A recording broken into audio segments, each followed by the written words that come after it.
Baik, Bapak Ibu hadirin sekalian, pada dasarnya SRPTJM digitalisasi ini, kini mahasiswa tidak perlu membuat dan upload dokumen SPTJM karena nanti seluruh data dan pernyataan mahasiswa cukup diisi, disubmit, dan dinyatakan di dalam platform. Itu sebagai perbedaan mendasar yang pertama.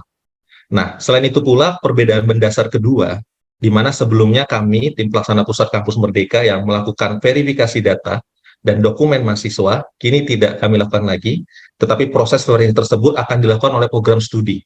Semudah dengan cukup membuka email Bapak Ibu sekalian. Lihat pengajuan dan dokumen mahasiswa, dan pilih disetujui atau tidak. Seperti itu. Jadi Bapak Ibu di perguruan tinggi, khususnya program studi, memiliki hak untuk melakukan verifikasi dokumen mahasiswanya. Lalu perbedaan mendasar ketiga adalah dalam hal pemberian rekomendasi dari pihak perguruan tinggi kepada mahasiswa untuk mengikuti program Kampus Merdeka Flagship. Yang dahulu dalam bentuk surat rekomendasi manual, kini kami digitalisasi juga prosesnya. Di mana setelah mahasiswa diverifikasi oleh program studi, perguruan tinggi dapat memberikan rekomendasi kepada mahasiswa untuk mengikuti program flagship baik secara satuan atau secara bulk. Dan setelah itu Bapak Ibu di perguruan tinggi, khususnya mungkin wakil rektor atau yang memiliki atau diberi kuasa dalam memberikan rekomendasi, selain memberikan rekomendasinya cukup membutuhkan spesimen tanda tangan dan mencekis pernyataan pertanyaan yang dibutuhkan.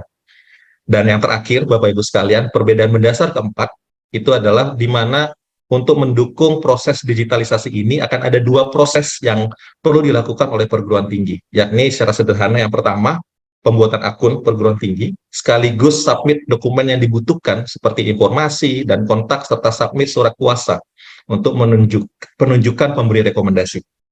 Kedua, nanti perguruan tinggi submit email program studi atau pihak yang akan melakukan verifikasi mahasiswa, dan pada perbedaan mendasar keempat ini, akun dan dokumen PT akan diverifikasi oleh kami, tim Kampus Merdeka.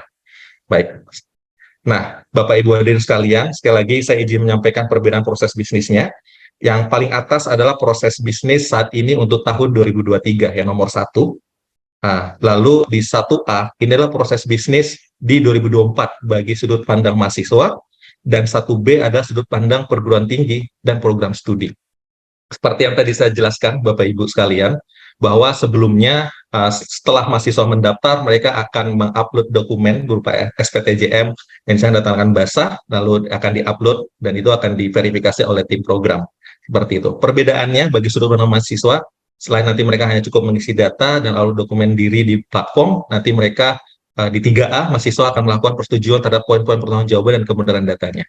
Nah, secara paralel pula, nanti di 1B, Bapak Ibu sekalian, itu proses yang sudut pandangnya adalah perguruan tinggi. Nah, perguruan tinggi ini menunjuk penanggung jawab perguruan tinggi dan mendaftar akun pada platform. Nah, langkah berikutnya, nanti penanggung jawab mengunggah surat tugas dari perguruan tinggi dan spesimen tanda tangan yang akan diverifikasi oleh pelaksana pusat Kampus Merdeka. Lalu di 3B, nanti penanggung jawab perguruan tinggi ini akan menunjuk penanggung jawab fakultas atau prodi untuk melakukan verifikasi data dengan mengisikan email pihak fakultas atau prodi. Nah, nanti akan ketemu di tahap 4, di mana PIC fakultas atau prodi ini akan memverifikasi data dan melakukan approval mahasiswa melalui tautan yang dikirimkan di email. Seperti itu. Lalu yang tahap kelima, nanti penanggung jawab perguruan tinggi melakukan approval mahasiswa secara bulk melalui platform. Ya, selanjutnya.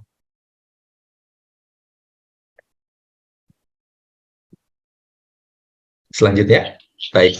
Bapak Ibu, saya izin untuk memberikan summary dari peran penanggung jawab perguruan tinggi serta penanggung jawab fakultas dan prodi, seperti itu. Yang sebelah kiri, yang penanggung jawab perguruan tinggi, ini perannya sebagai pemberi rekomendasi, bertugas untuk memberikan persetujuan final kepada mahasiswa yang ingin mendaftar program flagship MBKM dengan ketentuan sebagai berikut. 1.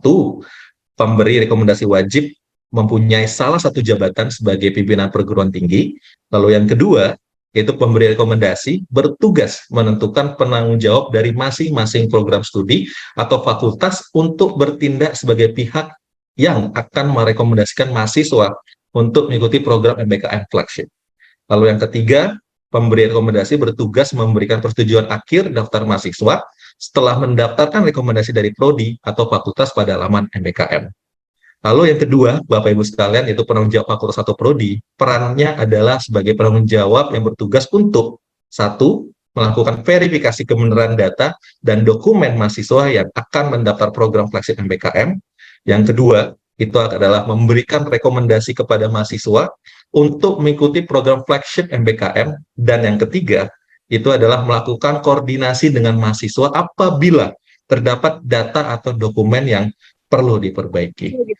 Bapak Ibu pimpinan Kemdikbud Ristek dan perguruan tinggi, saya pikir Bapak Ibu tidak sabar untuk mendengarkan lebih detail proses bisnis dan tampilannya itu seperti apa.